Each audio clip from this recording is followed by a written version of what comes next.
Serial हमनवा क्या वाली इसमें आप देखेंगे कि जब फिजा अपने बाप से कहती है कि बाबा आप एक बार वासे भाई के बारे में दोबारा से छानबीन तो करवाए ना, आपको पता चल जाएगी सारी हकीकत। इस साथ ही कहता है आलिया का बाप फिजा से कि देखो बेटा, मैंने जो भी फैसला किया है बहुत सोच समझ के किया है और तुम्हें भी आलिया को समझाना चाहिए कि अब वो इस रिश्ते के बारे में सोचना छोड़ दे। कितनी दफा वो एतबार करेगी वासे पे। तो इस साथ ही फिजा कहती है कि लेकिन मेरा दिल नहीं मानता है, और दूसरा मैंने उसके भाई से भी सारी मालूमात ली है। तो इस साथ ही फिजा का बाप फिजा से कहता है कि क्या मतलब, तुम उसके भाई से इतना ज्यादा बेतकल्लुफ क्यों हो रही हो? मुझे तो लगता है कि पूरा खानदान ही ऐसा है। सुनते साथ ही फिजा अपने बाप से कहती है कि नहीं, ऐसा हरगिज नहीं है।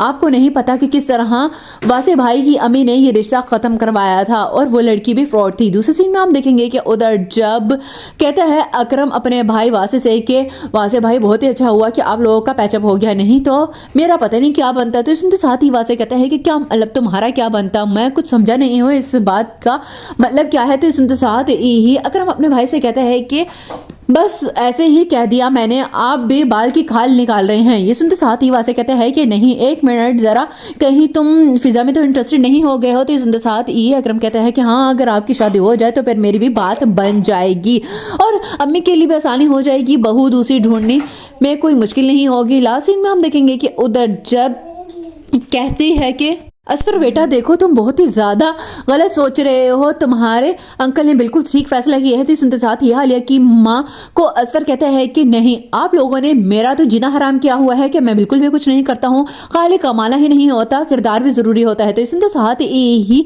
कहती है आलिया की माँ के ठीक है मान लिया, लेकिन अब हम क्या कर सकते हैं, कुछ भी नहीं हो सकता है, और हाँ ये अब तुम बीच में ना बोलना। तो सुनते साथ ही असफर कहता है आलिया की माँ से कि मैंने छानबीन की है, ये जो सास बनेगी ना वासे की माँ आलिया की, वो बिल्कुल भी ठीक औरत नहीं है।